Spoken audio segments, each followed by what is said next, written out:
बहुत से लोगों को लगता है कि नीतीश जी एक हो सकता है उनकी घर वापसी बीजेपी के साथ हो जाए, तो क्या आप वो रूल आउट कर रहे हैं? हमको तो मिलवा दिया, एक अखबार में छाप दिया अमित शाह से। बताइए सर, मैंने आप जरा बताइए, मिलना ही है तो किससे मिलेंगे? एजेंडा सेट वो क्यों करेंगे? एजेंडा सेट राहुल जी क्यों नहीं करेंगे? जैसे डाइवर्ट करने में माहिर लोग कुछ होते हैं। चुनाव के टाइम में ये कहा कि भाई किसानों को उनके लागत पर 50% मुनाफा जोड़कर हम मिनिमम सपोर्ट प्राइस देंगे। 3 साल हो गया, 6 बार हो गया एमएसपी डिक्लेयर। अब कह रहे हैं कि अगले 5 साल में किसानों का इनकम दोगुना कर देंगे। पता चला कि अगर वही एजेंडा सेट करेंगे तो स्वाभाविक रूप से उसका एडवांटेज होता है। वो सुशासन बाबू कहलाते हैं। आंदोलन की धरती बिहार से आते हैं।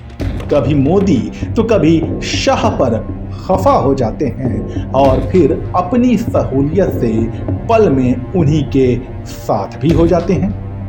वो नीतीश कुमार हैं, जो 11 फरवरी 2017 को इंडियन एक्सप्रेस के मंच से एक पल में पीएम मोदी को बातें बदलने में माहिर करार देते हैं। जैसे डाइवर्ट करने में माहिर लोग कुछ होते हैं। चुनाव के टाइम में ये कहा कि भाई किसानों को उनके लागत पर 50% मुनाफा जोड़कर हम मिनिमम सपोर्ट प्राइस देंगे। 3 साल हो गया, 6 बार हो गया एमएसपी डिक्लेयर। अब कह रहे हैं कि अगले 5 साल में किसानों का इनकम दोगुना कर देंगे। 5 साल तो रहने वाले भी नहीं हैं और 5 साल में दोगुना कर देंगे। अगर 2 गुना हो भी जाए, डबल हो भी जाए, तो एवरेज एक किसान का इनकम एक ग्रुप डी एम्प्लॉय से भी आधा नहीं। और कुछ ही महीनों बाद ऐसे ही एक मंच से मोदी संग चुनावी उद्घोष करते नजर आते हैं। वो नीतीश कुमार हैं, जो इन दिनों बिहार के मुख्यमंत्री कहे जाते हैं। ऐसा नहीं है कि उनके निशाने पर बस पीएम मोदी ही आते हैं। अतीत खुद गवाही देता है कि गृह मंत्री अमित शाह भी गाहे बगाहे उनका शिकार बन ही जाते हैं। ऐसी बात बहुत लोग करते रहते हैं और घर बैठे तरह तरह की बात करते हैं। हमको तो यहाँ भी किया, अहमद पटेल साहब को तो मालूम ही होगा। हमको तो मिलवा दिया, एक अखबार में छाप दिया अमित शाह से। बताइए सर, मैंने आप जरा बताइए, मिलना ही है तो किससे मिलेंगे? ऐसी बात लोग करते रहते हैं। तो ये समाज में हर तरह के लोग होते, उसकी परवाह नहीं करनी चाहिए।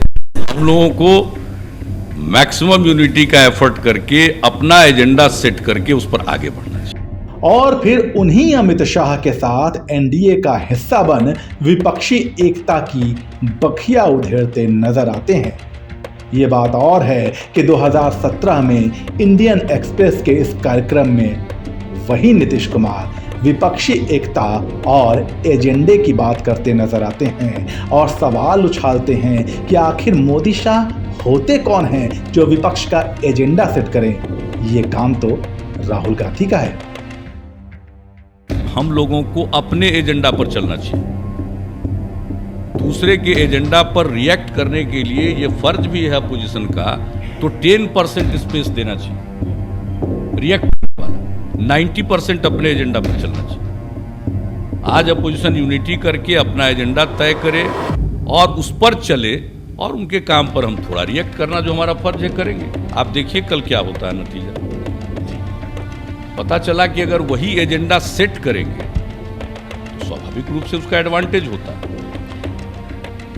एजेंडा सेट वो क्यों करेंगे? एजेंडा सेट राहुल जी क्यों नहीं करेंगे? इंडियन एक्सप्रेस के जिस कार्यक्रम में नीतीश कुमार ये बयानों के ताबड़तोड़ बाउंसर फेंके जा रहे थे, उसी मंच पर कांग्रेस के दिग्गज नेता पी चिदंबरम और कपिल सिब्बल भी मौजूद थे। बल्कि मौका ही था चिदंबरम की बुक लॉन्च का।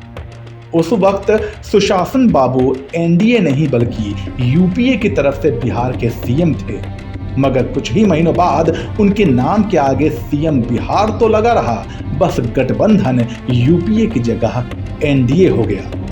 वही एनडीए जिसकी कमान नरेंद्र मोदी और अमित शाह के हाथों में थी, वही एनडीए जिसकी सरकार ने एमएसपी पर अभी तक कुछ भी ठोस नहीं किया है और वही एनडीए जो आज भी विपक्ष का एजेंडा सेट कर रही है। बाकी नीतीश कुमार से कुछ सवाल आपके भी हों तो कमेंट सेक्शन में पूछ सकते हैं। हम कोशिश करेंगे कि उन तक बात पहुंचाएं और जवाब हासिल करें। रही बात राजनीतिक खबरों के तह तक जाने की, तो उसके लिए बने रहिए जनसत्ता के साथ। नमस्कार।